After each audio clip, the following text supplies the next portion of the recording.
Imana ifunguye ibiganza byawe.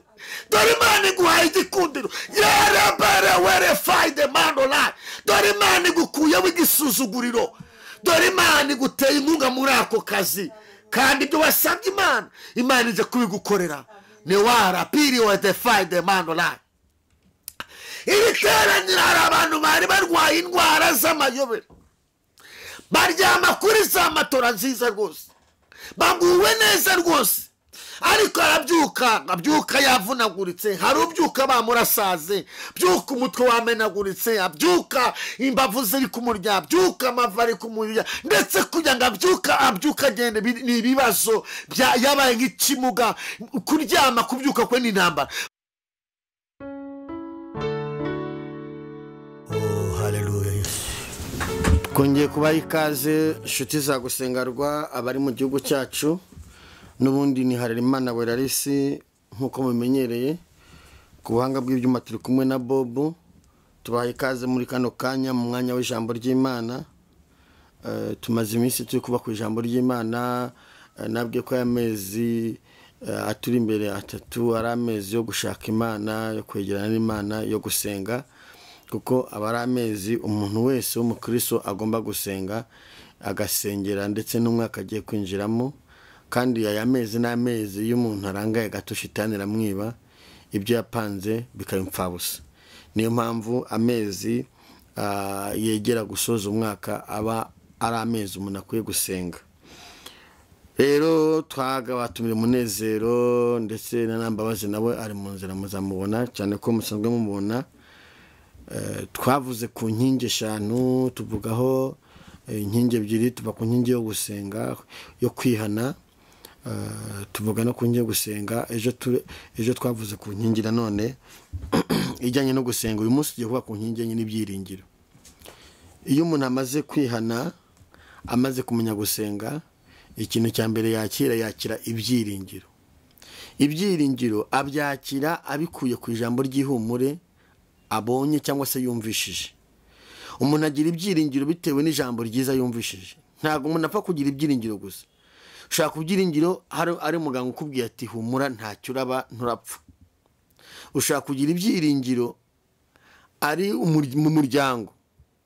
Nk'urugero umuntu yapanze ubukwe akabura inkwano, akora amafaranga ya sare, umwe mu muryango akamubwira ati humura turahari mwana wacu iyo tuzabikemura.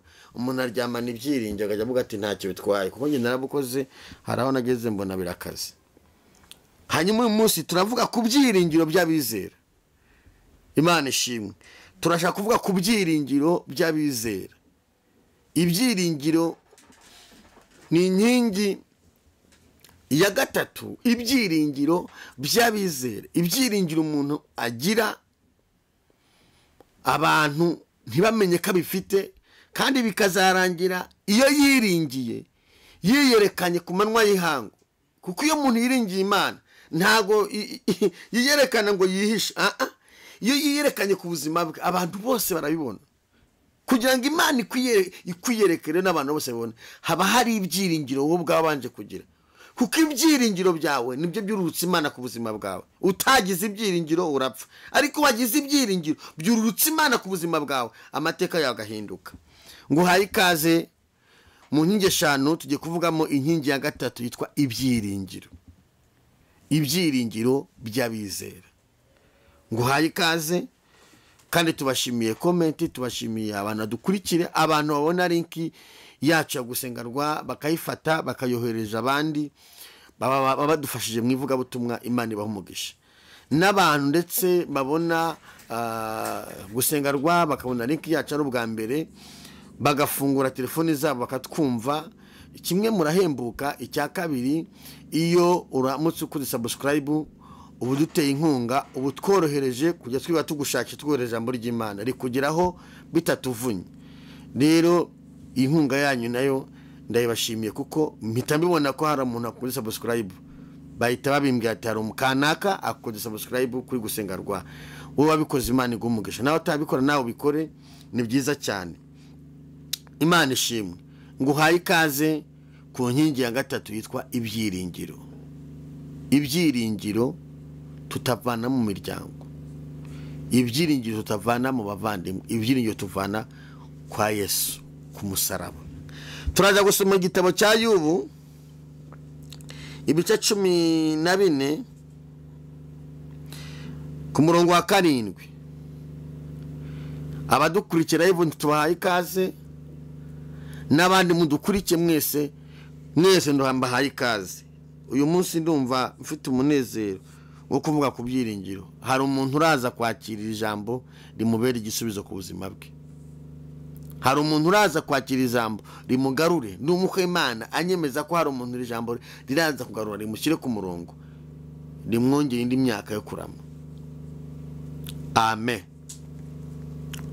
Murabyemera kuvuga amen rwose? Murabyemera? Ibyiringiro by'abizera. Reka dusomere ijambo, ariko reka tubanze dusenge hanyuma dusomere ijambo. Birashoboka ko atakaje ibyiringiro, ariko ndakumenyesha ko Yesu ajya agarura ibyiringiro umuntu bikagaruka. Mana, mu izina rya Yesu Kristo, uri Imana y'ububasha, uri Imana ikomeye, uri Imana ifite imbaraga, uri Imana ifite ubutware, uri Imana yo kwizerwa, uri Imana yo kwiringirwa. Ngushimiye ko ari wowe ujye uturemeramo ibyiringiro. Fasha buri muntu wese ugiye kudukurikira muri kano kanya ahemburwe n'iri jambo. Ijambo ryawe rimwubake, ijambo ryawe rimubohore, ijambo ryawe rimukize, ijambo ryawe rireme ibitariho, ijambo ryawe rigira aho rimuvana rigena aho rimushyitsa. Tuguhaye ikaze muri iri jambo Uwiteka, mu izina rya Kristo wa Nazareti. Amen.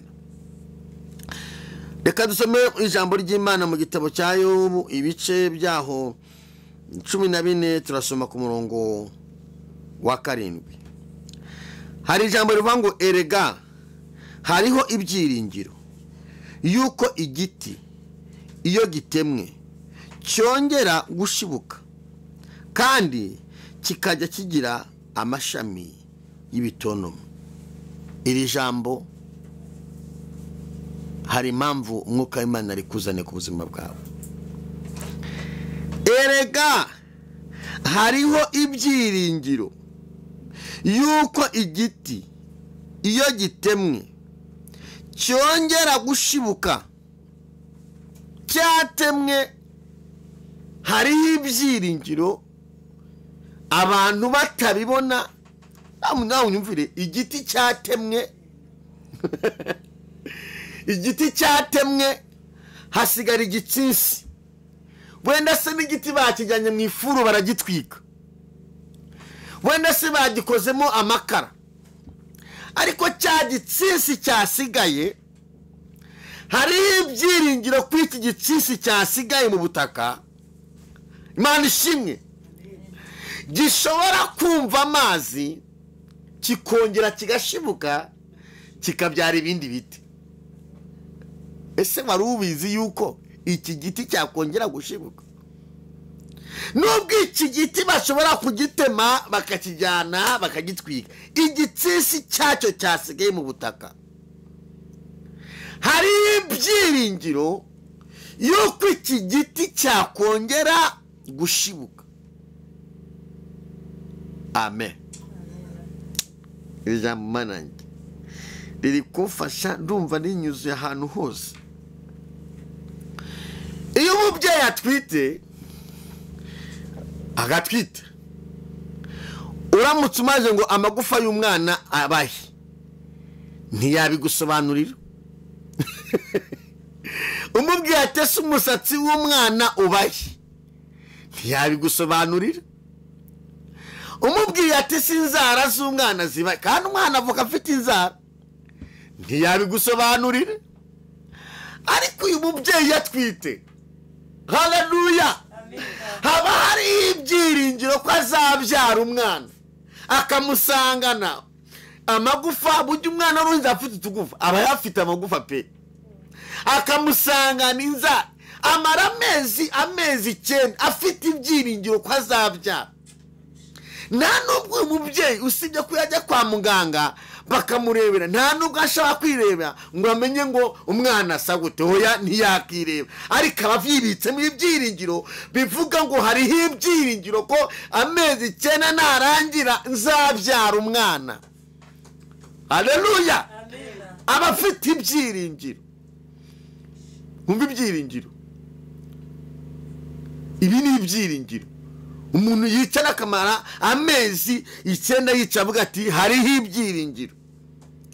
None ibi byiringiro by'umubyeyi nubwo aba yicaye, haba hari abandi ku ruhande,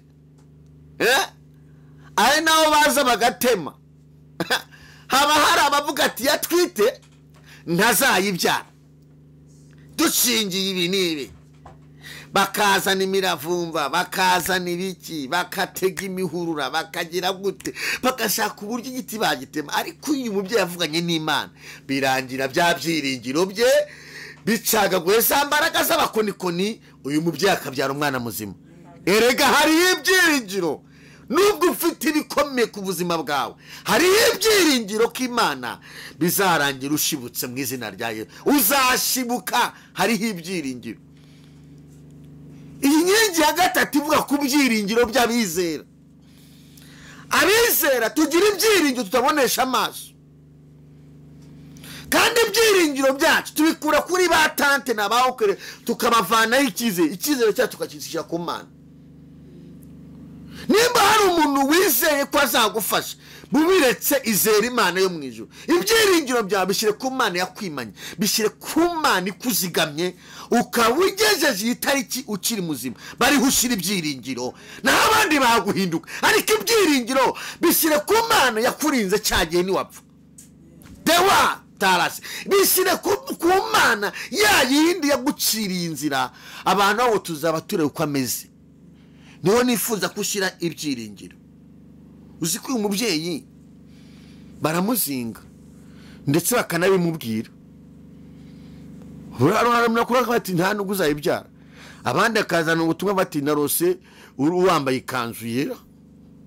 Waba uri umuntu utagira ibyiringiro rero umutima ukadiga, ugasezera ku bana, ugasezera ku mugati ndagiye. Hoya, umva ijambo iravuze ngo erega hariho ibyiringiro iyo kwiye giti iyo cyatemwe cyongera gushibuka. Ndaza kukubwira amateka y'iki giti. Iki giti ninda, iki giti gikomotse hehe, kuki bavuze iki giti, ndaza kubikubwira, ndabikubwira. Imana ishimwe, hari ibyiringiro. Kamabwiye undi muntu, abandi bantu bagira ibyiringiro, ibintu byoroshye pe. Uzi ko umuntu yicara kuri moto itavuga, usibye moteri ihinda gusa, ariko umuntu yicara kuva karagera mu mujyi. Sibyo se? Iyo umuntu yicaye kuri moto abavuga ati ndagera mu mujyi, ndagera iyonja, akagira ibyo kandi akagerayo. Buje no kuri ya moto wicara ufite ibyo byiringiro, haba hari wose kibuvuga ati narangara gato turamutsina mu muhanda. Ariko ufite ibyiringiro byuko wavuye n'Imana, k'Imana izabana nawe, izaguha urugo rwiza, izakugira neza, izaguha abana. Yabwiye kuri ngo nzakujya imbere. Buje no kuri ya moto uba wicayeho, Imana ikujya imbere, ikagenda ivuga ngo uzashibuka. Bagatega refo enemandola, ikagenda itegura. Ni ukubera ibyiringiro. Tugira ibyo ibyiringiro bitagukoza isoni. Ntukajye utakaza ibyiringiro mu buzima bwawe. Ibyiringiro byawe ujye ubihorana nubwo bikomeye. Bura no kuri moto Imana igenda ibana natwe, ikarinda ibyiringiro byacu. Amen. Wowe nkurikiye uraho, ese uracyafite ibyiringiro? Imana ishimwe. Iri jambo ndarivuze ni yubu. Kugira ngo iri jambo yuba rivuga hari habaye iki, ibintu byose byari byamushizeho. Abana bari bapfuye, amasho yari yapfuye, abakomeye bagiye. Hari ibintu nabana, hari ibintu nasobanukiwe shuti y'Imana. Umuntu wese yatangiye kumera neza agira inshuti. Ndabeshera. Umuntu wese yatangiye kumera neza, mama we, agira inshuti. y'ubu abakomeye bari bagiye, amafaranga yagiye, shitani yayatwaye, inshuti zagiye, ibyo kurya byagiye, ibintu byose byagiye, umubiri nawo bari bawusabye. Arangiza abango erega hariho ibyiringiro. Yo aravuga ngo erega hariho ibyiringiro, nubwo abantu batabibona, nubwo ndi muri ubuzima bubabaye, nubwo ndi mu buzima bukakaye, nubwo nta nzira, nubwo nta byo kurya, nubwo nta tungo, nubwo nta nka, nubwo nta duka, nubwo nta bucuruzi, nubwo nta nzira n'imwe, ariko hariho ibyiringiro yuko iki giti yuko nazongera gushibuka. Haleluya! Hari ibyiringiro, ibyiringiro by'abizera. Erega hariho ibyiringiro yuko igiti mama iyo cyatemwe cyongera gushibuka. Byari byamucanze, nta faranga afite, hari igihe bicanga umuntu kuri konti amafaranga akabura, kuri momo cash agashiraho, ahantu hose agashira, waguza bikanga, akazi kagahagarara, abana ku ishuri ntibajyeyo. Burya ibyiringiro Imana ibikeneye muri urwo rugamba. Imana ikeneye kugira ibyiringiro muri urwo rugamba uhagazemo, ukabwira shitani ngo shitani ndakwiyamye, hariho ibyiringiro ko ubutayu ndimo nabo vamo nkongera nkagira agaciro. Bwira shitani ngo hariho ibyiringiro yuko ubu butayu mpagazemo nabo vamo nkongera nkagira agaciro. Ubu n'ubuhanuzi nkuzaniye ibyiringiro by'abizera. Impamvu twizera, muzi impamvu twizera abakristo, umuntu wese amenya Imana, uzi impamvu yizera, impamvu twizera. Impamvu ya mbere, abamarayika batugose ntibasaza. Duhereze Imana icyubahiro. Abamarayika ibizima bine bitugose, abamarayika batugose, umwuka wera uturimo ntasaza, ntahinduka, ntashaka icumbi, ntibamucumbikira, ntibamwirukana. Uwo ni umwe. Icya kabiri, umwana wayo yapfuye rimwe, nabwo kandi ari kuri misiyo, arongera arazuka. Kuva yazuka ntiyongeye gupfa. Yo umva ibyiringiro ahantu tubikura, nuko iyo twizeye n'umwana wayo, umwana wayo ntiyigeze apfa, yarapfuye arazuka, ubu ni muzima. Yesu nashimwe. Iyo avuga ijambo aba arihagazeho. Umuntu wizeye arapfa bakamushingura, ariko Imana wizeye ntigipfa. Ubwo idapfa rero, ubwo idapfa, ibyiringiro byawe bigumane kuko bizasohora. Ese uracyagira ibyiringiro? Impamvu ya gatatu ituma twizeye, iya gatatu ni Imana twizeye, si umwami wacu Yesu Kristo. Igituma twizera icya mbere ni Imana Data, ni Umwana, ni Umwuka wera. Abo mvuze nta kudeta, abo mvuze ntibahingisha, abo mvuze ntibakodesha, abo mvuze ntibamenya aho batuye. Hari abantu bajya bareba mu kirere ngo bagiye batuye hariya hejuru. Abo mvuze ntiwamenya, bagendera muri twe, de wako sini mandora, babana natwe. Nubwo Imana itagaragara bugira kumwe nawe, nubwo abantu batayibona iri muri twe, mwisi ntihakwirwa, ariko mu muntu ikwirwamo. Tewa shayamba ndore pa, ntabwo mwisi yakwirwa. Mwisi Imana nihicaye, mwisi iharambitse ibirenge byayo. Bibiramo ngo isi ni intebe y'ibirenge byanjye. Ni ukuvuga ngo mwisi ijuru ni mu cyicaro cy'Imana, mu ijuru niho yicaye iguwe neza. Noneho mwisi ni isi nayirambiriza hose, hanyuma ariko mu muntu ikabamo.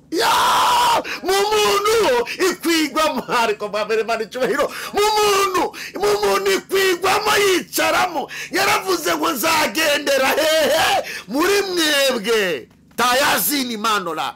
Impamvu dufite ibyiringiro nuko iyo twizeye igendera muri twebwe, ituye muri twebwe, ibana natwe. Dewe sinimo ubu sinjye uri kuvuga, niyo iri kuvuga. Je ntacyo nabona nababwira, ariko Kristo uri muri nge niwe uhagaze muri ngewe, niwe uri muri kunkoresha ngo nkubwire ngo ntabwo uzakorwa n'isoni. Ibyiringiro ufite bizaguhuza n'Imana.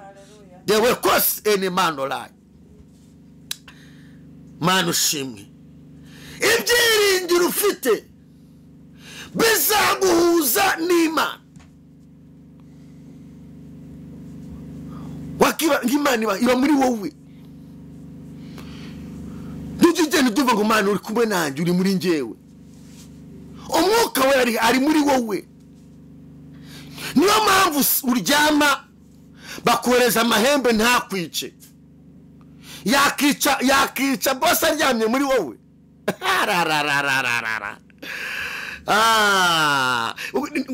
Bakwica gute? Niyo mpamvu Imana igenda ikwimana, ukaba ugeze uyu munsi mwibutse ko dayimoni yibye abantu benshi, ariko hashimwe Kristo utwimanye tukaba tugeze muri uku kwezi ene wasinimo turi bazima, tukaba tugiye kwinjira muri uriya mwaka turi bazima. Impamvu Imana ikwimanye ni ibyiringiro ufite, ni Imana ufite, ni amakuru ufite, ni yayandi ubitse muri agenda, ni bya bindi wavuganye n'Imana bikigenda muri wowe kugira ngo umugambi w'Imana uzasohore.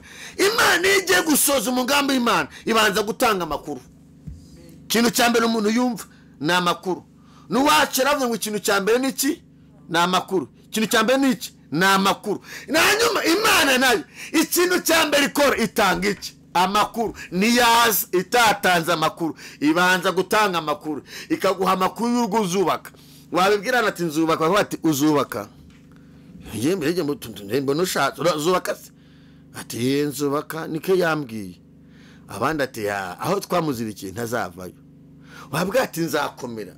Nigeze mbwira abantu ngo nzakomera, nge nicana imbere ya kamera mvuga Imana, bakavuga ati indeze wowe ni warabyiwe se? Ntiyego nabyiwe. None usinicaye imbere ya kamera. Haleluya! Ibyiringiro ufite n'amasezerano wicaranye. Umuntu utagira ikintu Imana yamubwiye, nimba udafite amakuru ufite ibibazo. Umuntu udafite amakuru mananye abagena nk'usinziriye. Umuntu utumva amakuru ari amakuru asanzwe, iyo utumva amakuru uba ugenda usinziriye. Noneho utajya amatsiko yo kumva n'amakuru y'ijoro uba usinziriye kabiri. Numenya isi iri kugana, ubushiduka ibintu bikuguyeho, ushiduka utunguwe.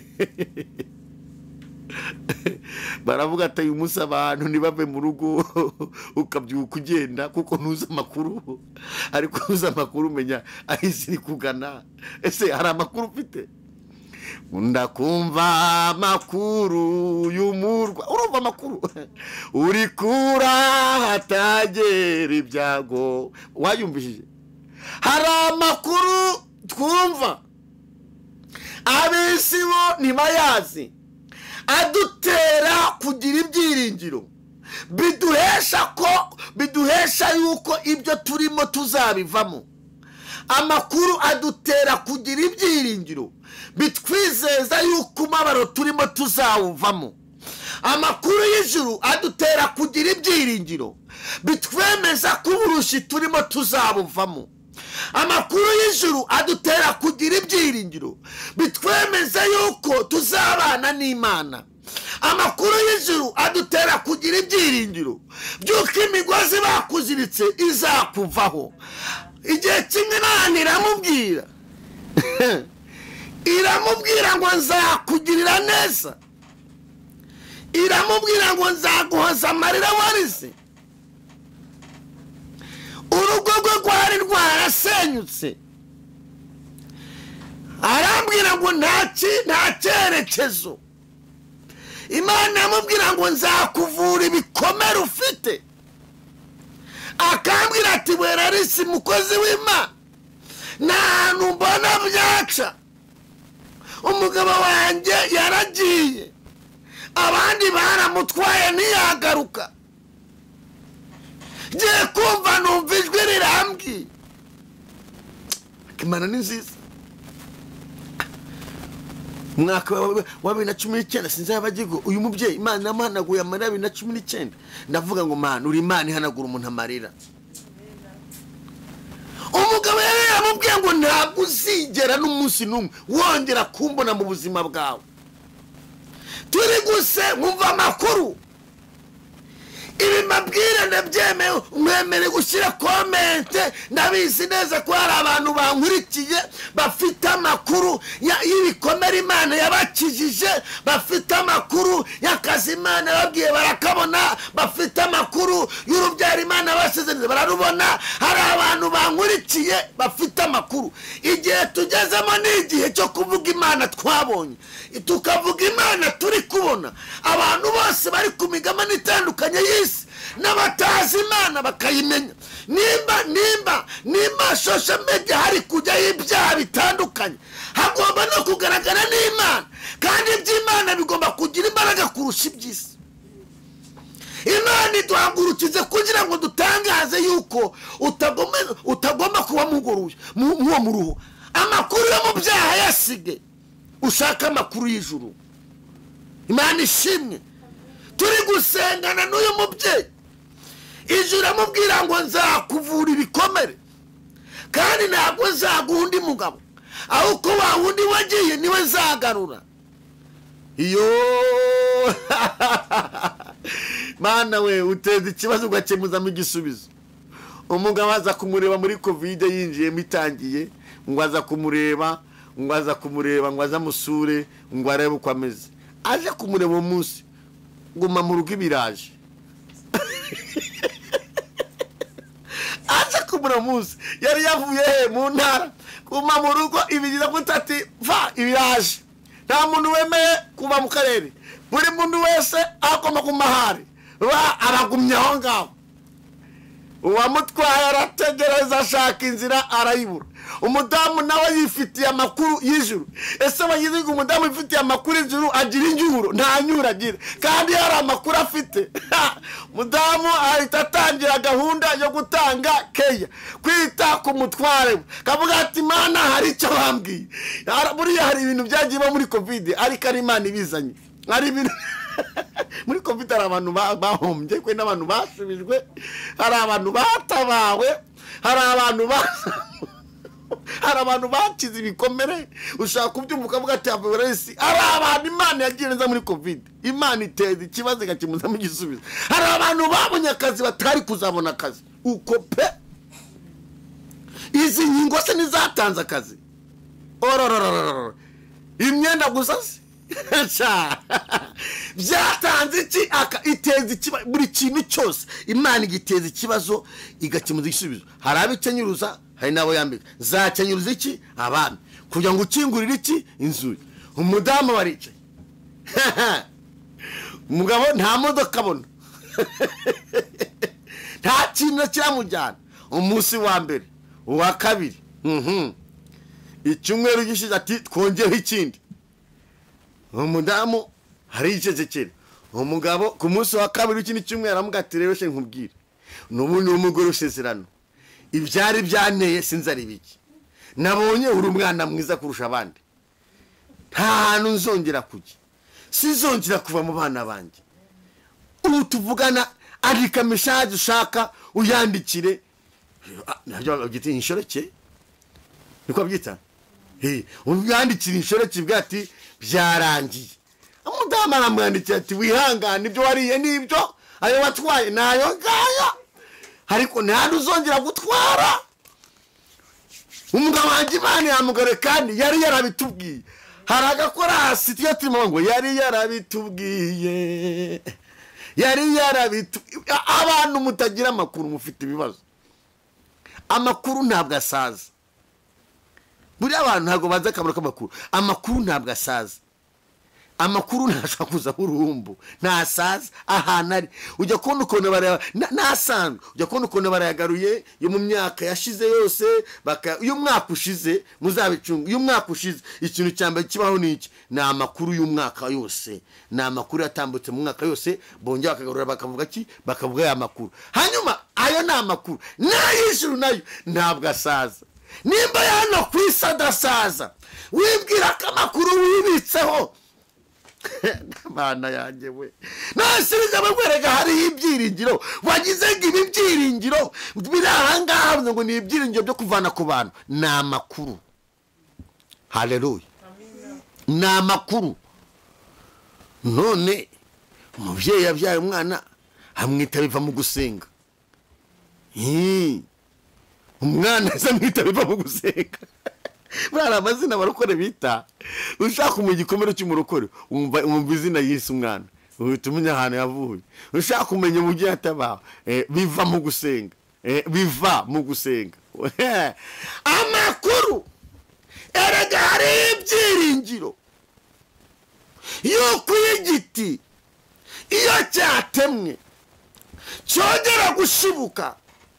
Reka nkubwire birashoboka ko wenda watemwe kandi igiti cyatemwe nongeye mbabwire umuroho w'igiti cyatemwe buri muntu wese akihanagurizaho igitsisi cyasigaye. Umuntu wese utambutse yakandagiye mu rwondo nk'ubu imvura iri kugwa agakandagira mu rwondo umwami Yesu akagera ku gitsinsi nta handi hantu ihanaguriza ni kuri cya gitsinsi. Bivane ku gitsinsi. Impamvu n'umuntu wese ari kukuvuga yashaka wabaye igitsinsi. Ariko Yesu Kristo ari bana amahubwire ngo ugiye gushibuka. Iyo washibutse rero ntibongera kuyanagurizaho. Haleluya. Defo ugiye gushibuka. Ugiye gushibuka. N'umukemana ngo ugiye gushibuka. Buri muntu wese akwihanagurizaho. Ese yego uracyara aho se we ntiwari washaka ntiwari wabyara. Ese musore ko ntacyo tubwira. Buri muntu wese agutega ashaka. Buri muntu wese avuye ashaka. Yubona bwatese watutse Imana ukipfira. Banzi impamvu uri guca mu byo bigeragezo ni ukubera ko waguye. Banzi yuko warahemukiye. Buri muntu wese igiti buri muntu wese cyahanaguriza icyo ashaka. Bari kukwihanagurizaho barakushengereje bakwihanagurizaho we. Yo ndumwuka Imana mwango barakujengereje. Tewa sini Imana ariko ndabona marayika w'Imana agiye guca inzira usibuke. Barakujengereje.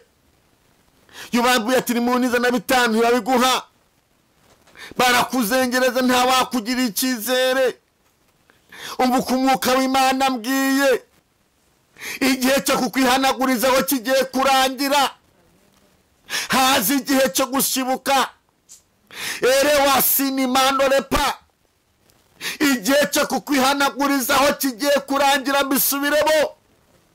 Barakwihanagurijeho. Baguhaye iminsi yo guseba. Baguhaye iminsi yo kuruha. Baguhaye iminsi yo gupfa. Wagira ngo nibo bakuremye. Erega abantu ntago ari bo Mana. Imana ni igufite mu kiganza. Imana ni ifite ubuzima bwawe. Imana ni yavuze ngo baho. Yakwimanye cyagihe. Ni ivuganye nawe ngo humura icyo cyondo kizakuvaho. Icyo cyondo kizavaho. Muntu akwihanagurizaho. Iki giti bakihanagurizaho. Ushatse giciraho. Ushatse kicaraho. Iyo umuntu yatemwe aba yaratemwe. Ariko ndumva umwuka w'Imana ambwira ngo ntangaje muri aya mezi. Hari abantu bagiye gushibuka muri aya mezi. Mu kazi bakwihanagurizaho. Ukaba ikibazo mu kazi. Aho kugira ngo babone ibyiza ukora bakabona ibi gusa ugahora bakwiyezaho. Ariko iyo washibutse uhinduka umwana. Haleluya haleluya. Hari uwacu gicaye imbere simuvuze. Imana ishimwe. Bigeze batema igiti neza akajya bamuhanagurizaho mu kazi. Baranyukanyuka. Bamuha iminsi yo guseba. Ariko yibika amakuru. Haleluya. Yibika amakuru. Yibikaho. Tiwesi ni mandora. Iyo tuvuga Imana tuvuga ibyo Imana yakoze. Tukavuga n'ibyo izakora. Igihe kimwe turi gusenga. Iyo twizeye iramubwira ngo nguhanaguye. Ndaguhanaguye binduye amateka. Aragiza ngo kamwe ati muntu w'Imana. Rwagondo bari baranyihanagurijeho. Rwamvuyeho. Iyo turi gusenga Imana idukuraho ibyo ndo badushizeho. Ere wasini mandora. ubwo bari gushyiraho ndi ubuhanuzi, ubwo bari gushyira mu muryango wawe, ubwo bari gushyira mu kazi kawe, ubwo bari gushyira muri bizinesi yawe, ubwo bari gushyira mu bana bawe, ururwondo umva uko Imana ivuganye nawe, ururwondo Imana ije kuruguhanagura. Rewasene boniyama akira ubuhanuzi ubukiro bwawe, ururwondo rw'amagambo Imana ije kuruguhanagura, ururwondo rw'inyuro Imana ije kuruguhanagura, ururwondo rwo kuburara Imana yewe urwondo ruragatsindwa n'Imana. Urwondo gihe kimwe nigeze ngeragezwa nkajya mehera imbwa, bakajya banyihanagurizaho nkahera imbwa. Nkora akazi ko guhera imbwa sha, bakajya banyihanagurizaho. Maze gukora ubukwe Imana ima akazi, imodoka y'akazi umva bundi Imana ihanagura icyondo. Imana bantu ishimwe wakunyereka Uwiteka we, nimba nagushyira mu mugongo nawe hari uko wayivuga. Ngiye kubona mbona Imana inkora ubukwe, irangije nyuma y'imisi mike akazi keza, irangije imodoka y'akazi, bakajya bantwara nanjye nkagenda, nanjye nambara baje y'akazi. Ariko urugwanda rukuriho ku mwuka w'Imana mbwe kaze kurukuvanaho. Nushaka uzamura Imana icyubahiro kubera ku mwuka w'Imana. Erega ndanuzanye ubuhanuzi, umwuka w'Imana turi muri aya masengesho. Aya ni amasengesho akomeye twise ngo birahinduka, ni amasengesho twise ngo Imana ibasha guhindura ibintu byanze guhinduka. Muri aya masengesho dewesi ni Imana. Reba umuntu waheraga imbwa imodoka, bakajya bantwara mu kazi. Uwabikoze hashize igihe gito yumva nagiye no muri misiyo. Kuba uri mu buzima bubi, ibyago bya mbere ni ugutakaza ibyiringiro. Ibyago by'umuntu Imana yaremye ni ugutakaza ibyiringiro. Iyo utakaza ibyiringiro uruma, iyo utakaza ibyiringiro uraseba. Ibyiringiro byawe bishyire ku Mana, kuko Imana niyo yakuremye. Imana niyo yavuze ngo uvuke uravuka. Imana yakumenye utiri urusoro mu nda y'ababyeyi bawe. Imana yapanze umusinga wo kuvuka. Wavukiye kuba igisubizo mu gihugu cyawe, wavukiye kuba igisubizo mu muryango wawe, wavukiye kuba igisubizo mu murimo w'Imana. Ibyo bintu biguhetamishije, utwo duhinde tuguhetamishije, ibyo bikomere biguhetamishije, iyo mitwaro iguhetamishije, numva umwuka w'Imana ambwira ngo inyagambure winyugushure ukunkumure mu kwizera. Ibyo bintu bigwe hasi mu izina rya Yesu. Iyatumye iyakurinze cya gihe, iyakuvuga iniyivuganye nawe wasinibo. Mbonye umugabo Imana igiriye neza, mbonye umugabo Imana ikuyeho igisuzuguriro, mbonye umugabo Imana ihaye agaciro, mbonye umugabo Imana ikuyeho inyuro, mbonye umugabo Imana ikuyeho imiti bamushyize mu biganza. Yewe nkurikiye, mbonye umugabo Imana ikuyeho imyanda. Haleluya. Mani wasika rabini fone mando wataya zinima. Ndabona marayika w'Imana mukuraho imyanda bari baramuroze, bari baravuze ngo bamutanzeho ibitambo. Muri aya mezi hari ibitambo Imana ihagaritse. Erefode manda yasikaramo. Hari imbaraga z'abakonikoni Imana ihagaritse. Hari ibitambo ku bana b'Imana byari biri gutanga, ibyo bari gutanga dewe kosini manorayi ngo habipfuza itunguranye sidasanzwe. Ibyo bintu Imana irabihagaritse, n'amajwi n'ibyo bakubwiye Imana irabihagaritse. Era wese rifoye ibyo Imana yakubwiye bari byo ukomeza. Iby'inkurumbi binatarayize mu izina rya Yesu. Bibiravuze ngo abantu basi Imana yabo bazakomera, nibamara gukomera bakora iby'ubutware. Nzi abantu bajya ngo tuzi Imana, nzi abantu nzi umuntu bita Dawidi yaravuze ngo abantu bazi Imana yabo bazakomera, akomera ari ku munsi mubi. Ejo twaramubabwiye ndi kumwe na Nambabazi, Dawidi arakomera ageraho yica Goliyati. Twaravuze Dawidi atari yica Goliyati, ntabwo Dawidi ari kumenyekana, ariko umunsi Goliyati yapfuye nibwo Dawidi yamenyekanye. Kandi Dawidi twababwiye ko yari yaramumenyeho amavuta, amavuta yari ari kuri we, bari baramwimitse, yari ari mu gihugu ari umwami, ariko ntibyatumaga acuraganwa ajya mu ishyamba agemura ajya kuragira inama. Amavuta muriho ushobora gusuzugurwa kandi uri umuntu ukomeye, uzaba umuyobozi, uzaba umutegetsi, uzaba umushumba, ariko kubera ko Goliyati atari yapfa imbere yawe ugakomeza ugasuzugurwa, ushobora gusuzugurwa, uzabyara nyampinga. Kandi uyu munsi nta n'iy'ukwezi kurimo, ariko ubu Imana ivuga ngo nawe zamura ibyiringiro by'abizera. Imana ishimwe, Imana ishimwe. Uzi ko Sawuli yumvaga atava ku ngoma, ariko defone mu kwizera kwa Dawidi yabirebaga ari mu mwuka, akabona Sawuli ntawe uri ku ngoma, ariko akabona inzara ntayo ari kubona.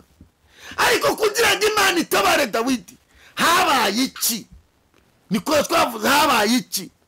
Imana yateje ikibazo ikemuza igisubizo. Niteze ikibazo, ingabo za Sawuli zijya mu myobo, Goliyati arazikanga, abantu bajya mu myobo.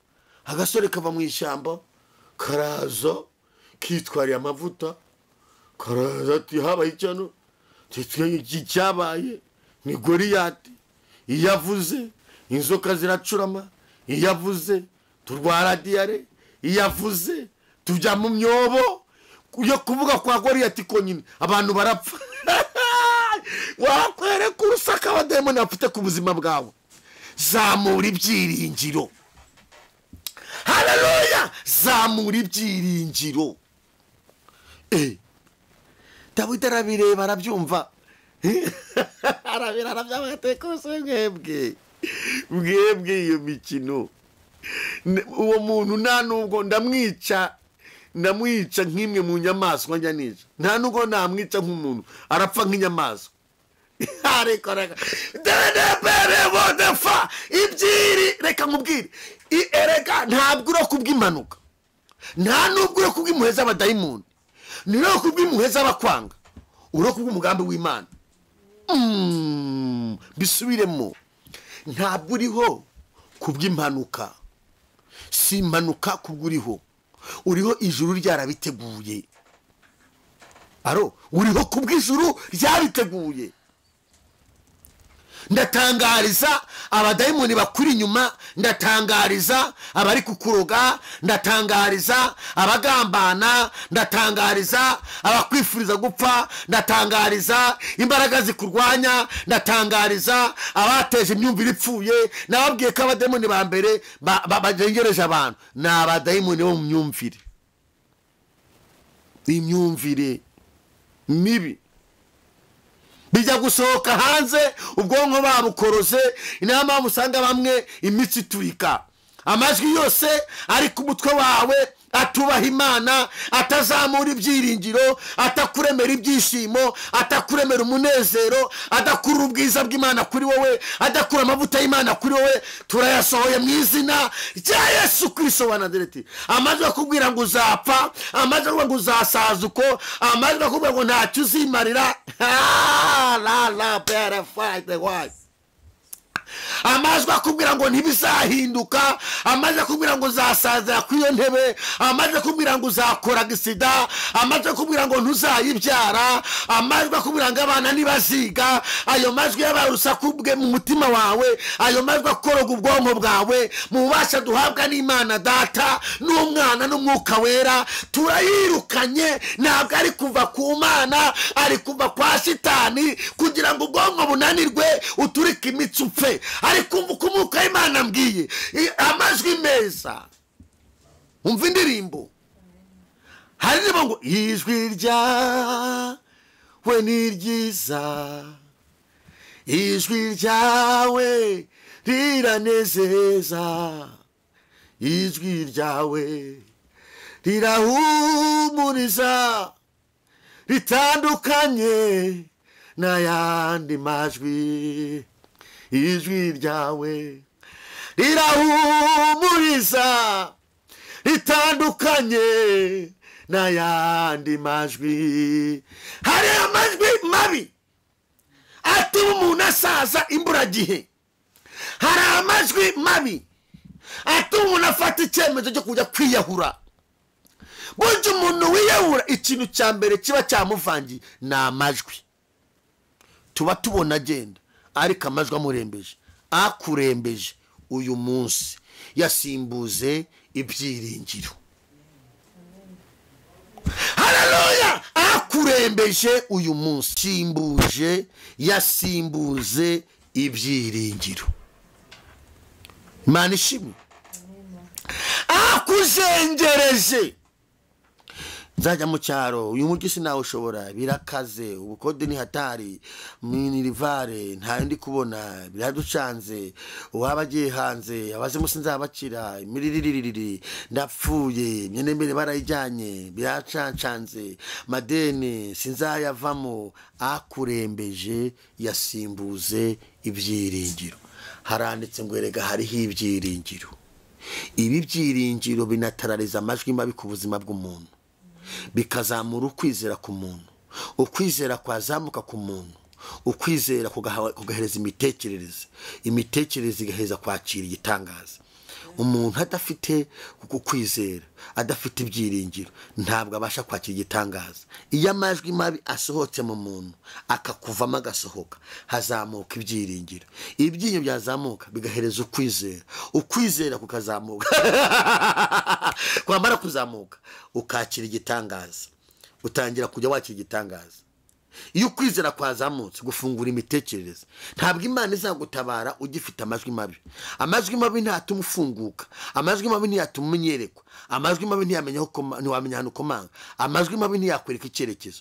Nagusohokamo ukwizera kukazamuka, ibyiringiro bikazamuka, n'ukwizera imitekerereze mwisi izafunguka. Nuzatekereza neza, uzamenya ahantu hari ifu uzayiroba, uzamenya ahantu hari akazi, uzamenya ugomba kwitwara mu murimo w'Imana. Haleluya! Dawe refo, uzamenya uko ugomba kubaho. Refo, uzamenya uko ugomba kubana n'abandi, uzamenya uko ugomba kubana n'inshuti zawe. Ndirukana amajwi mabi ku buzima bwawe. Ntushobora kwakira umugisha ugirwana ayo majwi. Kugira ngo umuntu agire ahantu agera, nuko imitekerereze iba yavuye mu kwisi ikabakonekite n'Imana. Imana rero guhera mu itangiro kugeza ahantu, Imana igenda ivuga kwizera, kwizera, kwizera, kwizera, kwizera. Esther yarizeye, yisanga abaye umwamikazi. Yari iki? Yari imfubyi, atari umwana wo mu icyo gihugu, ari umunyagano. Morodekayi yizera, ari umurinzi ibwami, yisanga abaye igisonga cy'umwami. Uko n'ukwizera. Ba Danieli barizeye, barizera babona Imana. Ba Saduraka na Meshaki barizeye mu muriro, umuriro uri kwaka, Imana iwuzimya uri kwaka. Ahantu hose ushaka kubona Imana, uzabona Imana wakoresheje ukwizera. Imana ntuzayibona igenda muri sari wawe, Imana ntuzayibona igenda mu muhanda, Imana uzayibona mu kwizera. Ukwizera kuzamura imitekerereze izamuke, wumva ijwi kubwira ngo komanga hariya. Haleluya! Ni ijambo ryavuze ngo umusore muzahabwa, mukomange ku rugi muzakingurirwa. Ntabwo wakomanga ugifite amajwi mabi. Ndayirukanye mu izina rya Yesu. Ndagira ngo usengere ibyiringiro by'abizera. Inkingi ya gatatu, ibyiringiro by'abizera. Ese ufite ibyiringiro by'abizera? Ahabisi nibagukamuyemo ibyiringiro by'abizera, bakaba ngo ibyo abarokwe n'ubusazi. Iyo umuntu akijijwe atekereza neza. Iyo umuntu yavuye mu businzi akaba mu busambanyi, akaba mu burumogi, akaba mu biyobyabwenge, agakizwa, ikintu cya mbere kimubaho, agira imitekerereze mizima. Iyo wara wiyahuza inzoga, ibitabi, ibintu by'ibyaha mu bwonko, ubwonko buracanganyukirwa, ukisanga uri mu bitaro. ariko yo uwakijijwe ugira imitekerereze yagutse, ugira imitekerereze myiza. Impamvu biri kukuvangavanga, ntiwari wagera ahantu heza Kristo agushaka. Haleluya! Impamvu bigucanze, banza ugera ahantu Kristo agushaka neza, imitekerereze yawe Yesu ayihindure. Ahantu Imana itabarira, hari umuntu abaje ngo Imana itabarira ye, Imana itabarira mu mitekerereze y'umuntu. Imana ntabwo izaguha akazi ngikamanure muri parafi wawe mu nzu igatura aho ngaho. Imana izaguha kwizera, ijwi kubwe mu gitondo fata moto jya muri hoteli kanaka, ugere nuhagera usange Imana yaguhaye igikundiro, ukihagera no gatina ninje kubasaba akazi, nubareba yo niru kubareba yo bakugira bati nukuri ushaka akazi, bakugira matatu akaguhaye, ariko byavuye mu mitekerereze. Ibintu byose ubuhanuzi bwose busohora biciye hehe mu mitekerereze. Nta muntu n'umutera imbere atatekereza, nta nuzajya mu ijuru atatekereza. Impamvu ni iyi, uzatekereza kureka ibyaha, nundakiza kureka ibyaha nta juru uzabona. Nakubwije ukuri. Ndumva umwuka w'Imana ambwira ngo ubuhanuzi bufate neza ubwandike, buzagutunga hazaza hawe. Kuko uyu munsi turi kuri kamera, ejo ntituzaturiho. Ubufata ubwandike, dayimoni ntiyongere kugusuzugura, kuko Imana ije guhindura amateka ku buzima bwawe. Yuba amateka yarahindutse, ntiyagumye hahandi, ubuzima bwarahindutse. Imana iramukubira, ku bana iramukubira kabiri, ku mashyo imukubira kabiri. Amena. Ibintu byose igenda kuba kabiri, ku bwizi kuba kabiri, ku mafaranga kuba kabiri, ku nshuti kuba kabiri, ahantu hose igenda kuba kabiri. Yo barongera ababosi, arongera kuyakarabira, arongera araseka, abandi ati twaragusengeye, abandi ati warahabaye. Uzareba yo umuntu ashubijwe we, abishuza babeshi, ubona abantu bishuza Mana, abakwibutsa ko bagusengeye utanabaheruka. Ariko ubundi umuntu yishuza umuntu ko yamusengeye mu herwego. Umva nkubwire wowe wasengewe, nimba warasengewe, umwuka w'Imana azagukomanga ujye kuri wagusengeye. Umuntu naguhamagara kwishyuza ko wamusengeye, uzamubwire ko nta deni nkurimo. Ibyo ni ibintu umuntu akora abikoreye Imana. Iyo ukora ikintu utagikoreye Imana ntabwo cyandikwa. Hari ibintu bitandikwa mu isi. Abantu bishyuza icyacu mu madini, bishyuza icyacu nticyandikwa, icyacu wishyuze nticyandikwa. Ukwezi kwarangiye uyazane ku rusengero, yo nticyandikwa. Imva icyandikwa ni ukwibuka ko Imana yaguhaye akazi, wamara kubyibuka bikaba amarangamutima yawe, ukajya ku rusengero ugasanga pasiteri, ukaba pasiteri musengere neza icyacu, icyo kirandikwa. Hari amashimwe atandikwa, hari ibintu byinshi abantu avunikira bitandikwa. Ndagira ngo usengere, nge ntabwo nano kugira ngo nzaguhamagara ngo nta muntu ujya amamagara ngewe, kuko nabonye Imana ingaburira, nabonye Imana icira inzira, nabonye Imana induhura umutima, nabonye Imana, namenye ko Imana itanga akazi, nabonye Imana injyana muri misiyo. Ndi hano kugira ngo ubwire ngo niwizere Imana amateka yawe azahinduka. Waratemwe bakwihanagurizaho ibyondo. Buri muntu wese agufataho ijambo muri karitsiye, ni wowe batangaho urugero, ariko uko Imana ivuganye nawe, ayo bavuze Imana ije kuyahindura, bagiye kuvuga meza. Reka dusenge. Ayo bavuze kandi utavuzwe ntabwo wazabona gushima, hatabaye ikibazo ntiwazabona gushima. Reka gusengera. Ndagira nkubwire ngo Imana igufiteho umugambi mwiza ku buzima bwawe. Imana irashaka guhindura amateka, abantu bose bakazavuga ngo nukuri uno muntu yakoreye Imana. Muri iteraniro hari abantu Imana ikije uburwayi bw'umutwe, niko muka Imana yambwiye. Muri iteraniro hari abantu Imana ikije uburwayi bwo mu nda, tewekos elemando lai. Muri iteraniro hari abantu bari amarozi Imana yegeje mu nda zabo, dewa elefoy. Muri iteraniro muka Imana namwe ngo hari abantu, hari abadamu batwite shitani yashaka kuriganya muri uyu mwaka, ariko muka Imana ngo Imana ikuye ipfu ku buzima bwabo. tewa binimo elefai. Muri iterano ndi hano umwuka w'Imana ramwe ngo hari abantu bafite agahinda k'amadeni, ariko ndabona Yesu Kristo yishyura amadeni. Nukuri nari ngiye gusenga ariko ndabona ibintu byinshi manuka mbere yanjye. Tewa elefoi, hari amadeni Imana ize kwishyura ku buzima bwawe.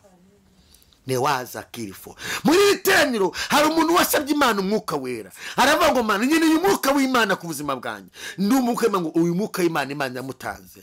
Therefore ya madorai, Imana iguhaye impano kugira ngo utsinde ibigeragezo. Imana iguhaye impano kugira ngo utsinde ibya la siribo ne mandolai de contre fa. Muri iteraniro hari umuntu Imana ikije indwara z'ibibyimba mu nda ye. Therefore the mandolai, kandi ibikoze ikoresheje abaganga. Imana ice mu baganga, mbonye yaragize ubwo kujya kwa muganga ngo tazajya akagwayo, ariko mbonye Imana ikoresha abaganga. Mbonye Imana ibakoresha numva ngo hirya yo gukibyo bibyimba uzatabarwa, uzagira abana, uzasubizwa ibyo wifuza uzabigeraho. Imana irakuvuye. Piwa newasi elefoi. Muri iri teraniro hari umuntu Imana iburaniye. Raja igrelefoi.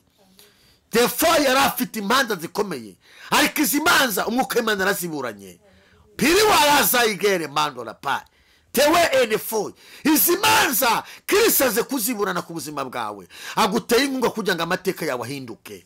Newaziri mandoraye, agaruye ibyawe byanyazwe. Ntago uri kwamburwa, Imana iguhagazeho kugira ngo yongere imeze umuzi ku buzima bwawe. Pewe elefo mandore pa. Muri iteraniro hari abantu Imana ikwiye ku rutonde rwo kwirukanwa mu kazi. Ni wakosi ni mandoraye refo, kuko utunama twabaye ntabwo Imana yari hari. Ni abantu bazi kose, abantu bajya bakora inama n'Imana igakora izindi. Refo enemana, kandi izi Imana ikoze nizo zigira imbaraga kurusha iz'abantu. Izo nama zakunze ku buzima bwe mu kazi kawe, Imana irazihagaritse kugira ngo ukomeze ukore. She elema revo trevai. Muri iteraniro hari umubyeyi Imana ikiri inzira, abana kwiga byari byaranze, ariko umwuka w'Imana guteye inkunga kugira ngo abana bajye ku ishuri. Ne wakosi ni mandore pai. Nevo de mandolai. Ndaje ufatanye natwe gusenga Imana. Tewa ana wasi ni mandore pai. Muri iteraniro hari abantu bafite utujenda bandikiye Imana. Barandika. Ndabona utujenda abantu babitsemo ibyifuzo byinshi. Ne wasiremo enemana. Ne contre mandore pai. Ibyo bintu wanditse warategereje, ubisaba Imana ko bizasohora. Uraheba, ariko ndabonye marayika Imana. Mbonye marayika Imana arambura amajenda y'abantu. Numva ngo Imana ikoze itanga ku bantu bandikiye Imana, bakuye amaso ku bantu bandikira Imana. None Imana iragusubije. Wirifo waravuze ngo iyo nandike nigaragara, iragaragara. Rewosa ni mandore pa iyo wanditse. Recotre mandola elefaidrema de wakosi ni ma. Imana ifite imbaraga zo guhindura amateka y'umuntu agahinduka. Nta mwana w'umuntu wefite wigize muhari kugira ngo ubukihumeka. Ntabwo ari uburanga cyangwa amashuri cyangwa icyubahiro bigitumye ukiriho. Ntabwo ari uburanga cyangwa amashuri cyangwa icyubahiro bigitumye ukiriho. Mwana w'umuntu, mwana w'umuntu. Umva, teweze rebo enefo. Imana wandikiye irakwibutse. Shewe ko sinima. Iri teraniro ari muntu umaze imyaka myinshi asengera ibyangombwa. Neweze akirifo mandolai. Kubera imbaraga za karande zo mu miryango zigenda ziteza ubukene abantu mu miryango. Igihe kiri nagiye kubona biranga. Ukuboko kwiza kw'Imana kukujeho. Imana iguhaye igikundiro kugira ngo izina ry'Imana rihabwe icyubahiro, kugira ngo nawe uvugire Imana, kugira ngo nawe ugire ibyishimo nk'abandi. Ibi byangombwa ijuru rirabitanze. Tewa kose refine man. Ntabwo ari njyewe wese ubitanga, ahubwo nakubwira iby'umwuka w'Imana ambwiye. Newaza kiri mandole pai. Muri iteraniro jerefa enema.